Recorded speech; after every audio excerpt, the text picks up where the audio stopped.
भाग गए। कितने ब्राह्मण गांव छोड़ देता था कि नारद आएगा सवाल करेगा तो गांव ही छोड़ के भाग जाता। कितने संत अपना कान बंद कर ले, आंख बंद कर ले, जुबान की ना मैं कान से सुनता हूँ, ना आंख से देखता हूँ, ना मुंह से बोल पाता हूँ, क्योंकि नारद के सवालों का जवाब देगा कौन? ब्रह्मा का बेटा है, त्रिकालदर्शी है। नारद जी को समझ नहीं आ रही थी क्या करूं, किस संत के पास जाऊं, कहां जाऊं। जब नारद जी एक दिन समय बैठे बैठे एक बात कही, दिन बीत गए। जब नारद को याद आया कि संसार में सबसे बड़ा संत अगर कोई है तो भोलेनाथ है। जोग भोग जिन राखे कोई, जो जोगी भी है और भोगी भी है, सर्वंगी भी है, जति भी है। क्यों ना हम भगवान भोलेनाथ के पास चले। आज भोलेनाथ के पास नारद जी चले जा रहे हैं। राधे आओ हम लोग भी चले। कहाँ? राधे राधे जी, कैलाश पर्वत पर चलते हैं हम लोग। नारद जी महाराज कैलाश पर्वत पर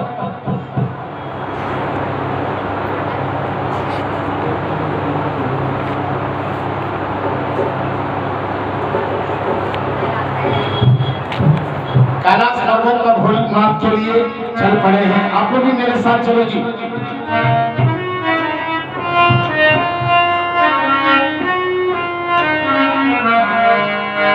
शिव भोले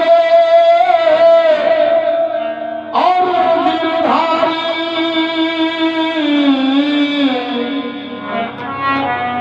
भोले जग हितकारी,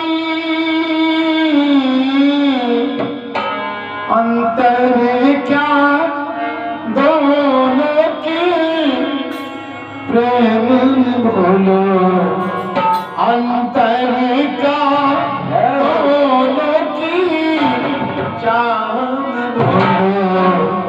एक दुख से छुड़ाए एक पार में आए, एक दुख से छुड़ाए एक पार में आए।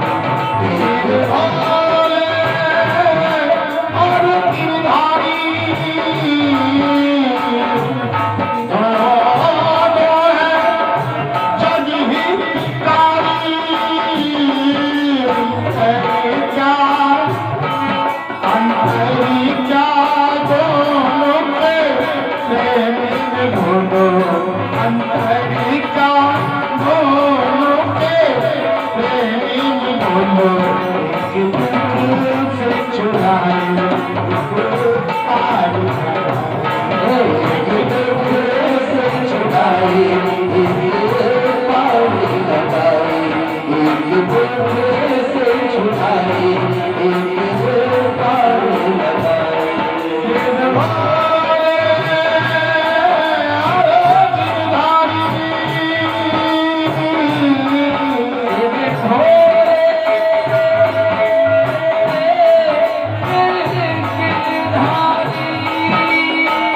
पति सुन तेरे कन्हैया आकर चीर बढ़ाए।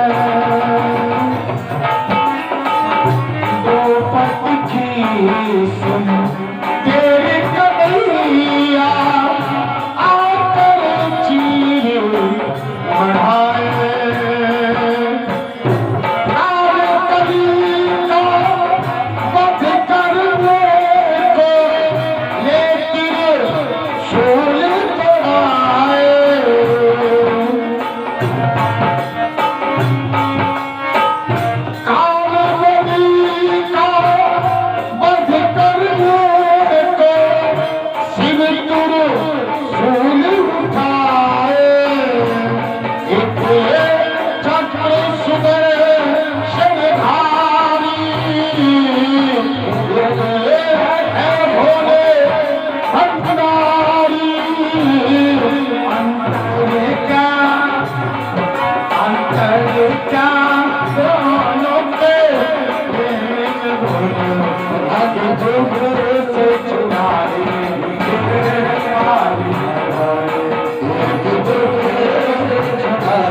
बोलो भागवत भगवान की जय हो। श्री सुख जी महाराज ने वर्णन किया कि नारद जी जब कैलाश पर्वत पर पहुंचे तो उस समय शिव की अर्धांगिनी के रूप में पार्वती नहीं थी, सती नहीं थी, शिवा थी। जयंती, मंगला, काली, भद्रकाली, कपाली, दुर्गा, क्षमा, शिवा, धात्री, जितने भी नाम हैं ये सब पार्वती का नाम है। 108। जयंती सबसे पहली थी। देवी भागवत में इसकी उल्लेख नहीं आती है। अपने हरियाणा में देवी भागवत नहीं होती, बिहार में, यूपी में ज्यादातर देवी भागवत होती। भक्ति का मर्म अगर जानना है तो देवी भागवत सुनो। माँ की सारी कृपा माँ की होती है भागवत वो भी, लेकिन भागवत ये जो है इसकी कोई होड़ नहीं है, ये आर पार का सौदा है, वो सही भक्ति दे सकता है आप। ये भक्ति, ज्ञान, वैराग्य, और आप पापी से महापापी लोग हैं फिर भी पार उतार देगा। संसार की कोई भी कामना आपके अंदर में है ये पूरा करेगा। आप पुत्र अभिलाषी हैं, आप धन अभिलाषी हैं, आप कार्य अभिलाषी हैं, जैसी भी अभिलाषा की पूर्ति करता है भागवत। अगर आप सच्चे मन से एक अरदास अगर लगा देते हो तो ये भागवत ज्यादा टाइम नहीं लगाता आपकी पूरी अरदास पूरा करने में। ये सच्ची भावना लगा। राधे राधे जी। एक बात बता, मुझे बहुत से लोग कहा कि पंडित जी की भाषा समझ में नहीं आ रही, मेरी कथा जो आ रही समझ में आ रही है आपको? राधे राधे जी। सत्य बोलना जी, झूठ मत बोलना कोई। बहुत से अज्ञानी लोग कहते हैं कि पंडित जी की भाषा समझ में नहीं आती है, तो मैं उस ज्ञानी से कहूंगा कि मेरे सामने आकर बैठे, फिर सुने, फिर ना समझ में आवे। राधे राधे तो कच्चे गुरु का सेवा नहीं किया हो, पक्का गुरु का सेवा करो। और एक भाषा में जानता भी नहीं भागवत, कई भाषा में गाता हूँ। और जनकपुर धाम से नेपाल की नगरी से यहाँ आ रहा हूँ और पूरी लाइफ नहीं बिताऊंगा, ये भी बता देता हूँ। हरियाणा में ही जीवन कटेगी मेरी, जन्म तो लिया वहाँ, हरियाणा से बाहर नहीं जा सकता। तो कई भाषा की जानकारी है मेरे पास, आपकी भाषा में मिला के जुला कर। हाँ, जो समझ में नहीं है आप प्रश्न कर सकते हो कि महाराज जी मेरी बात समझ में नहीं आई, इसका क्या अर्थ होगा। उसका निर्णय हो सकता है, लेकिन लठ लेके आओगे तो हार जाऊंगा, राधे राधे। क्योंकि लठ चलाने में आवे मन। ब्राह्मण सीधी जात, ब्राह्मण सीधी जात, भला क्या लड़ना जाने।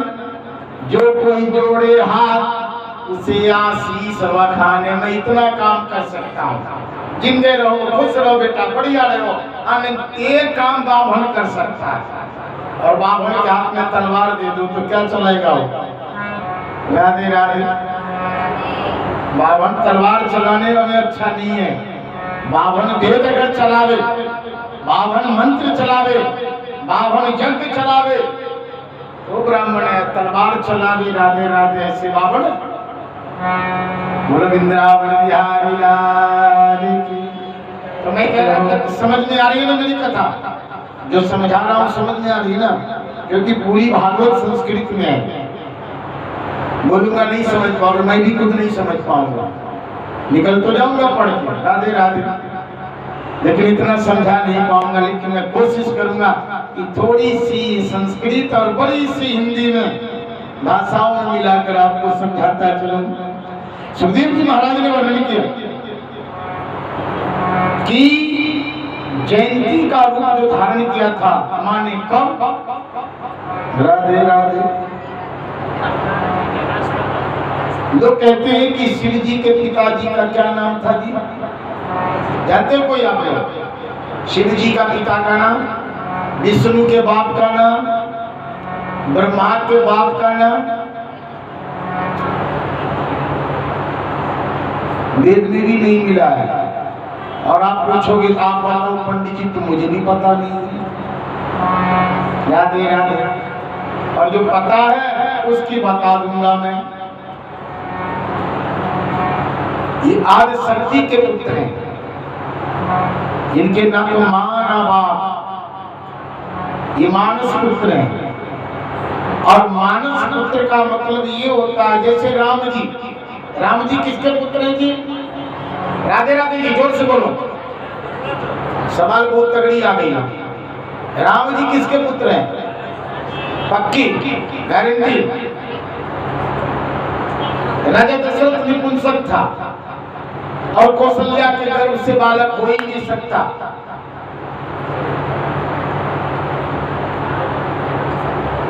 तो बताओ बेटा कैसे हुआ जी? माँ के घर में जो बच्चा आएगा वो ना माँ बाप होगा, और जो माँ के कौशल्या के घर में बच्चा आया ही नहीं। दशरथ धर्म निपुंसक है तो फिर बेटा कैसे हो गया राम जी की? राधे राधे। बड़ी प्रश्न है, बड़े सवाल है इसका। चलो कल पता बता के दियो हम लोग, कल बता देना, परसों बता देना राम किसका बेटा है। जो बता दो उसको इनाम दूंगा 5 रुपया।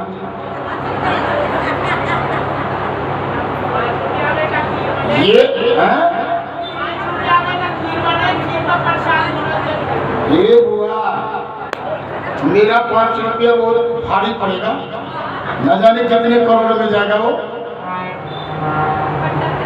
ये व्यासपीठ का पैसा होगा।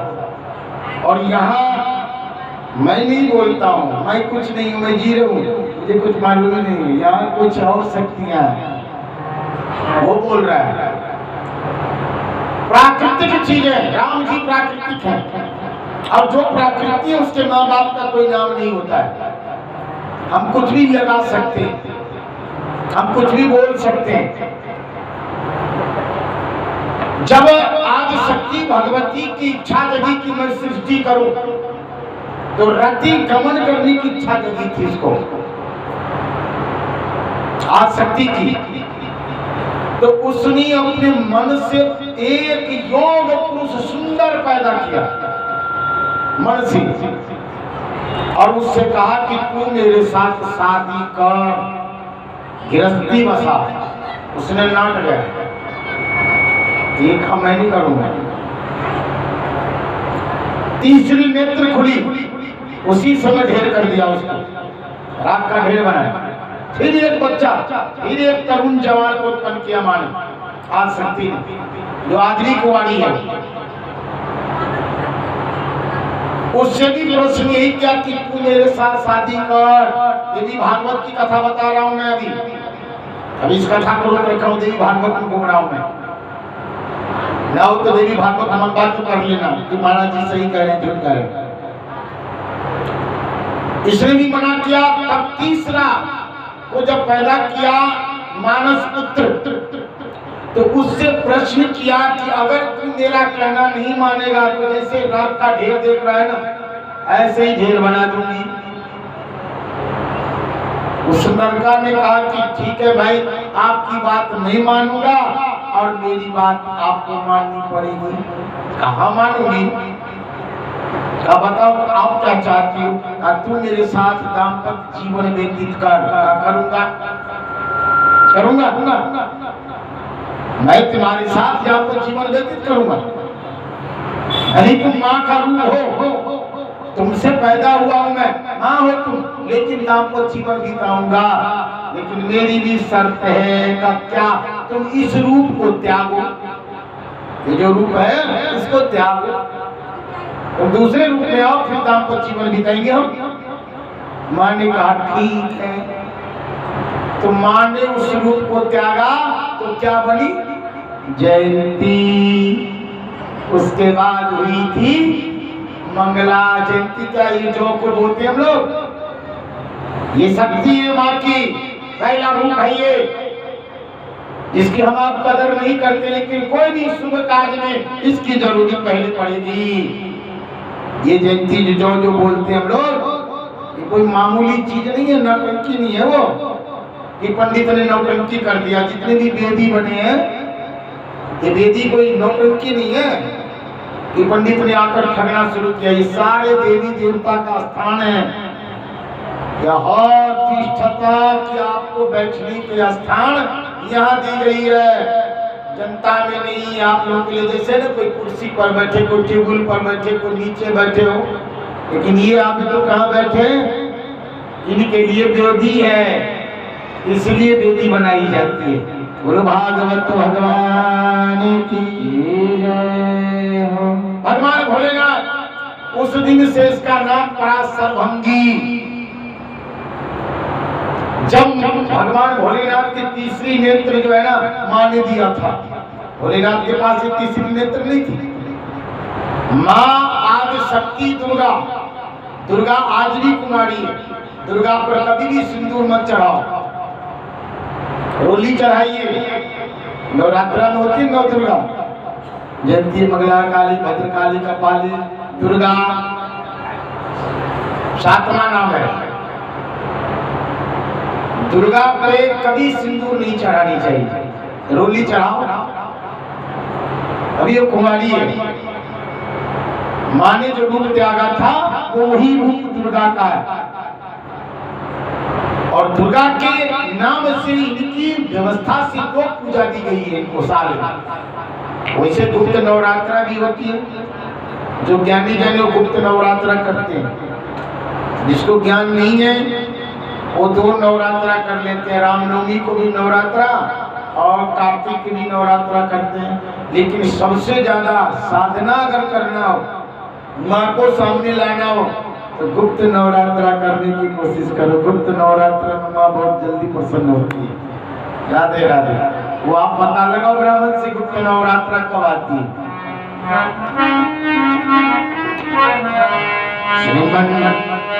राधे गोविंदा।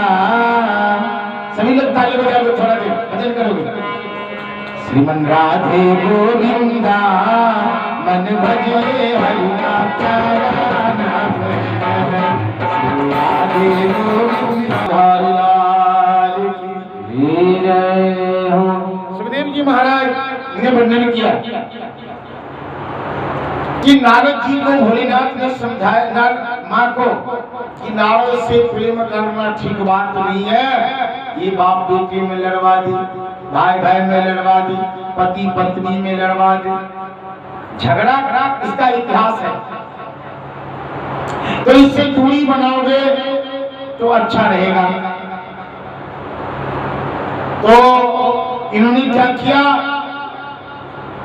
माँ ने भगवान की बात को ध्यान में न दिया और भगवान को ऊपर से डांट दिया। वो सीमा की आदत होती है ना, बेटा के सामने पति को डांट दो। अच्छा चुप चुप, तू क्या जानता है? अरे बेटा के सामने तू पति को डांट रही।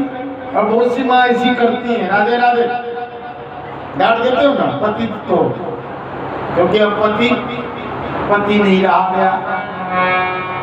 बहुत सी माता जो होती है ना, जब बेटा हो जाए ना, अच्छा जा तू जा, जाना जा, मेरे छोड़ा है ना, छोड़ा की सारी जी लूंगी। अब बहुत सी माता जी लेती है।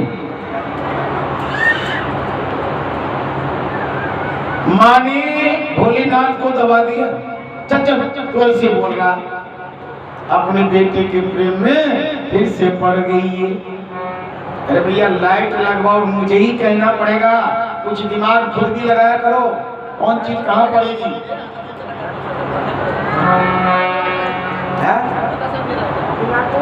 लाइट वाले को बोलेगा ना, लाइट पहुंचा यहाँ पर 7 बार बोलो, 6 बार को 10 बार बोलो। वृंदावन बिहारी अंधेरा लग रहा है यहाँ पर। वृंदावन बिहारी लाल की, भागवत भगवान के। सुखदेव जी महाराज ने वर्णन किया कि जब भगवान की ऐसी कृपा हुई और माँ ने समझाने पर भी भोलेनाथ के माँ नहीं समझ पाई, बेटे में प्रेम करने लगा। भोलेनाथ ने कहा ये तो मानेगी नहीं। नारद को ही बुला, नारद को बोला, ओ नारद भाई उड़े, ये उड़े जा भाई। नारद जी आए, नारद जी ने बोला भाई कैसे आना होगा? नारद जी ने कहा भाई बाबा मैं थारी दर्शन करना आया था, थारी दर्शन के लिए आया था। जबकि दर्शन के लिए नारद जी नहीं आए थे, नारद जी आए थे कि ज्ञान वैराग को चेतना कैसे आवेगी, इस चीज की जानकारी के लिए आए थे।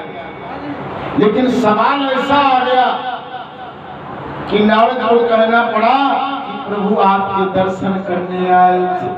ज्ञानी जन जो होते हैं ना, कोई भी बात बोलो, ये पुरुष के लिए बता रहा हूं, ये कोई भी बात बोलो सोच कर बोलो।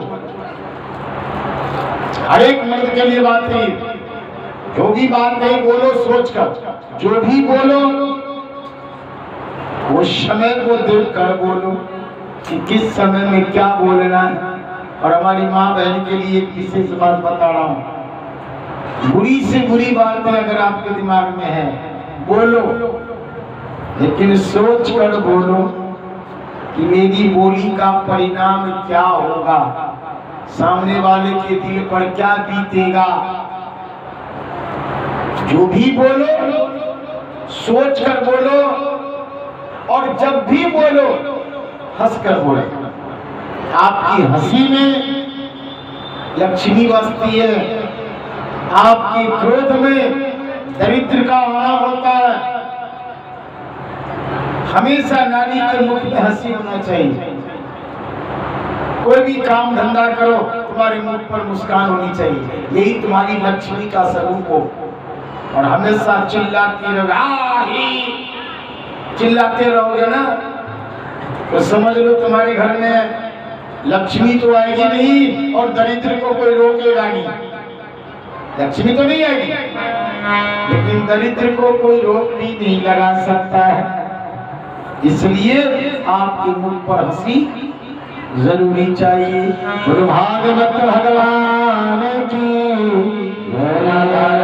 सरकार की जय। अब भगवान भोलेनाथ नारद से कहा दर्शन हो गई, कहा हो गई का जाओ, दर्शन हो गई तो जाओ। अब भोलेनाथ के कहने पर नारद जी चल दिए, लेकिन नारद जी चले दिए, लेकिन दिमाग में पैदा कीजिए, दिमाग में वही बैठी रही।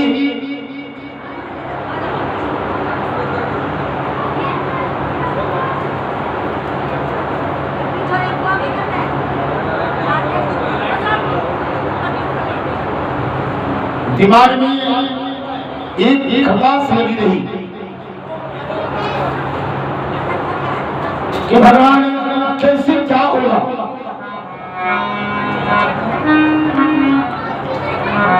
सुखदेव जी महाराज ने वर्णन किया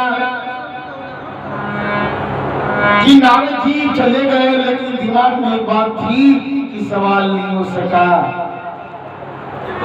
भोलेनाथ आज खुद चले गए कुबेर के घर और नारद जी आ गए दोबारा। नारद जी से मां कहने लगा कि बेटा, तुम्हारे पिताजी कहता था कि तुम भाई भाई में लड़वाते हो, पति पत्नी में लड़वाते हो, क्या ये सत्य बात है? क्या नहीं मां, भला मैं किसको क्यों लड़वाऊं, लेकिन मैं सत्य बोलता हूं, और जब सत्य बोलता हूं तो सामने वाले आपस में उठ जाते हैं। इस सत्य की चोट जो होती है ना, वो बहुत बुरी चोट होती है। सत्य बोल दो ना तो सामने वाले को बड़ा बुरा लगता है। कमा में सत्य बोलता हूं, कमा एक बार पूछो, एक नहीं दो पूछ। नारद जी मन में सोचने लगे,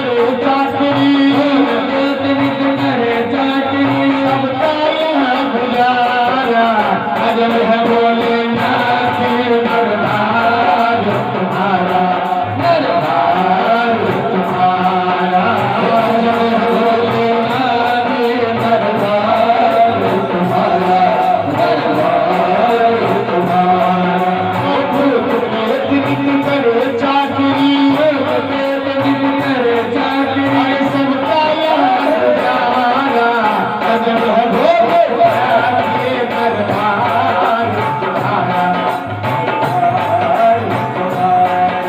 अजब है भोलेनाथ दरबार तुम्हारा, दरबार तुम्हारा। भूत प्रेत निकले चाकरी, चाकरी सबका यहाँ तुम्हारा, अजब है भोलेनाथ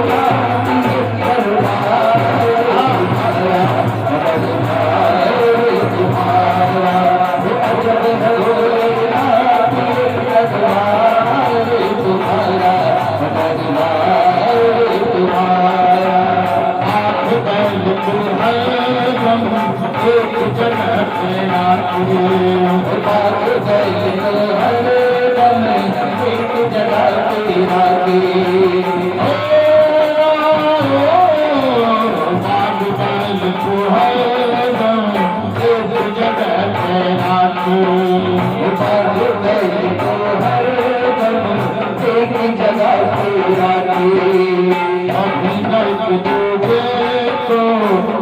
नजर से खाते, कभी नहीं तुझे तो बुरी नजर से खाते, कभी नहीं तुझे तो बुरी नजर से खाते, कभी नहीं तुझे तो बुरी नजर से खाते। कहीं और नहीं देखा हमने, कहीं और नहीं देखा हमने ऐसा गगन नजारा, अजब है भोलेनाथ दरबार तुम्हारा, दरबार तुम्हारा, अजब है भोलेनाथ दरबार तुम्हारा, दरबार तुम्हारा। भूत प्रेत निकले चाकरी, भूत प्रेत निकले चाकरी, सबका यहाँ उजाला, अजब है भोलेनाथ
आज भगवान माता शिवा को एक वट वृक्ष के नीचे बिठाया।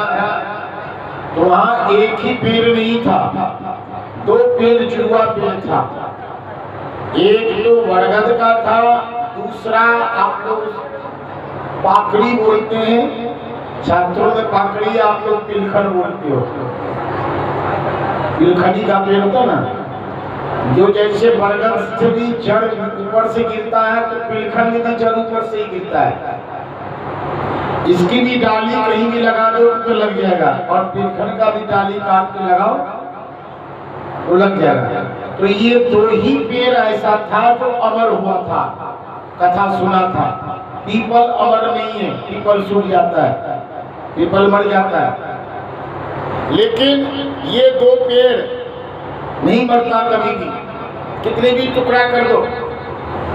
अगर गांव में सूख गया, ये भी विशेष बात बताता हूँ, अगर बरगद अपने आप सूख गई गांव में, तो ये पूरे गांव के लिए भारी भरकम प्रकोप आने वाला है, क्योंकि पूरे गांव पर फैल जाएगी। बरगद का पेड़ अचानक सूखना, समझ लो गांव और शहर में राज्य पर विपदा आना, कोई नहीं मिल सकता है, क्योंकि ये अमर है। दो पेड़ के नीचे मां को बिठाया और भगवान ने सबसे पहले 3 ताली बजाया। 3 ताली का मतलब ये था कि जल चर थल चर नवचर, जितने भी जीव जंतु हैं सबको दूर किया था। इतना ही नहीं, भगवान के सांप जो था गले से उतार दिया, बिच्छू वो उतार दिया, चंद्रमा उतार दिया, गंगा को हटा दिया जटाओं से,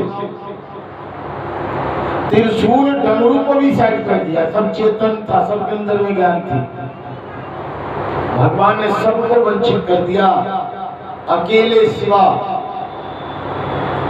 से भगवान ने कहा, देवी मैं जब कथा कहता हूं तो मेरी बाहर की आंखें बंद हो जाती है, आत्मा की दिव्य ज्योति जलती है, और उस दिव्य ज्योति में मैं सिर्फ ईश्वर को देखता हूं, अन्यथा सांसारिक वस्तु मुझे नहीं दिखता। आप ऐसा करना कि बीच बीच में हुंकारी देती रहना, ताकि मुझे विदित हो कि आप कथा सुन रही हैं। तो जल्दी लग के न मान पाओ, मैं कोई भी काम जल्दी जल्दी करेगी, जल्दी कर लो। मां ने कहा ठीक है चलो तुम बोलो, मैं सुन लूंगी, हुंकारी भर दूंगी। भगवान ने सबसे पहले 12 अक्षर मंत्र बड़ा जपो सहित अनुराग, वासुदेव पद पंकरहु दंपत ही मन लाल। 12 अक्षर मंत्र भागवत का जो मूल मंत्र है, जिससे भागवत चलती है, महामंत्र क्या है? ओम नमो भगवते वासुदेवाय, महामंत्र ये, और इसकी सिद्धि भी जल्दी होती है। सुखदेव जी महाराज ने कहा, भगवान का ध्यान किया और कथा शुरू की। थोड़ी देर कथा तो चली, लेकिन उस कथा में इतना रस था, इतनी आनंदित थी कि मां को झपकी आने लग गई। क्योंकि नींद आती है कब? जब शांति होगी, जब मन में शांति होगी, जब नींद आती है। और मन में शांति नहीं तो नींद नहीं आ सकती। और शांति किसकी बेटी है? राधे राधे जी, राधे राधे, राधे राधे तो बोलो थी, पैसा नहीं मांग रहा हूँ, राधे राधे तो बोलनी पड़ेगी। आपको पहला दिन है, थोड़ा मैं भी नहीं बोल रहा हूँ, लेकिन कल से नहीं छोड़ूंगा।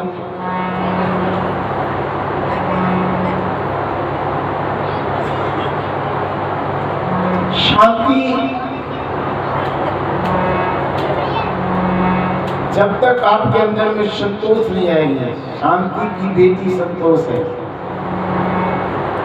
जब तक आपके अंदर में संतोष नहीं आएगी तब तक आपके जीवन में शांति नहीं आएगी। अकाट सत्य है ये। इसलिए जीवन में शांति लाने के लिए संतोष लाओ। यथा लाभ संतोषा, जितना में हो खुशी रहो। भगवान मौज कर रखा आपने, बहुत दे रखा। भगवान भी खुश होते हैं, दिया हो तो प्रशंसा कर रहा है। करोड़पति बना दिया फिर भी रो रहे हो। भगवान ने सोचा कैसे पापी को धन दे दिया मैं, इतना प्रॉपर्टी दे देने के बाद भी रो रहा है तो भगवान को भी शर्म आती है तुम्हारी कर्म से। सुखदेव जी महाराज ने वर्णन किया कि मां को नींद आने लगी क्योंकि आत्मा का खुराक क्या है? परमात्मा। परमात्मा के ध्यान पर बैठो ना तो नींद आएगी, परमात्मा की कथा में बैठो आलस आएगी, क्योंकि आत्मा परमात्मा में लीन हो जाता है। आपका खुराक क्या है? अच्छी चीज को देखना। आप इसीलिए बनाया अच्छी चीज को देखने के लिए, बुरी चीज के लिए नहीं बनाया। ओठ का, जीव का खुराक है अच्छा स्वाद, जीव का खुराक है अच्छा स्वाद। शरीर का खुराक है नए कपड़े। अगर नए कपड़े पहन लो ना, राधे राधे सारा दिन बार बार हाथ मारो, कोई नहीं भी पूछेगा ना फिर भी बताओ अजी सिलवाई या हसनपुर में ना मिला, मैं तो पलवल से मनवाई हूँ, पलवल में गई थी, 1000 रुपए को दियो। जबकि सामने वाला आपसे पूछ नहीं रहा है कि बहन तू कितनी खिलाई है, क्यों रुपये दिया, क्या पूछ रहे हो, लेकिन फिर भी आप बता रहे हो। क्यों आप नहीं बता रहे हो? आत्मा बोलती है, आत्मा कहती है जीव को, और जीव आपको गा के सुनाती है क्या कि आज ही हमने बदले हैं कपड़े, आज ही हमने बदले हैं कपड़े, आज ही हम नहाए हुए हैं, आज ही हमने बदले हैं कपड़े, आज ही हम नहाए हुए हैं, आज ही हमने बदले हैं कपड़े। और जीवन में स्नान 2 ही बार होती है। नहाते तो रोज हैं हम लोग, लेकिन स्नान 2 ही बार, एक आते समय का और एक जाते समय का स्नान। स्नान 2 ही बार होता है, और वस्त्र भी 2 ही बार पहने जाते हैं। राधे राधे। वैसे तो तन को ढांकने के लिए वस्त्र पहनते हैं। सुखदेव जी महाराज ने वर्णन किया कि मां सो गई, भगवान ने जो 3 ताली बजाया था ना, सारे जीव जंतु उड़ चुके थे, लेकिन उस बरगद के पेड़ में एक तोते का घोंसला था। तोता तो उड़ चुका, लेकिन उस घोंसले में एक अंडा था। अंडा कहाँ जाए? इस कथा में वो प्रभाव थी कि वो अंडा पककर फट गया और बच्चे का रूप ले लिया। और जब बच्चे का रूप ले लिया और माँ को देखा सो रही है, तो तोता घबराने लगा कि अब क्या करूं, माँ सो जाएगी, भगवान कथा बंद कर देंगे। और ये कथा मामूली कथा नहीं है, अमर कथा है, मामूली आदमी नहीं है। स्वयं कालेश्वर महादेव, काल के देवता, मैं कितना बड़ा भागा हूँ कि ये कथा नहीं सुन पाऊंगा। तोता ने क्या किया? माँ की आवाज का नकल कर लिया। जैसे माँ हुकारी देवे ना, बिल्कुल हूबहू नकल किया। हुकारी बीच में भरने लगा जब मां सो गई। भगवान सोच गए कि शिवा कथा सुन रही है, भगवान बड़े प्रेम से गाए जा रहे कथा। थोड़ी देर के बाद जब भगवान ने पूरी कथा गाया ना, और जब आंखें खोलते हैं तो माता खर्राटा मार रही थी गहरी नींद में। अब बताओ, गहरी नींद में अगर कोई सो रहा हो, जल्दी में जगाना हो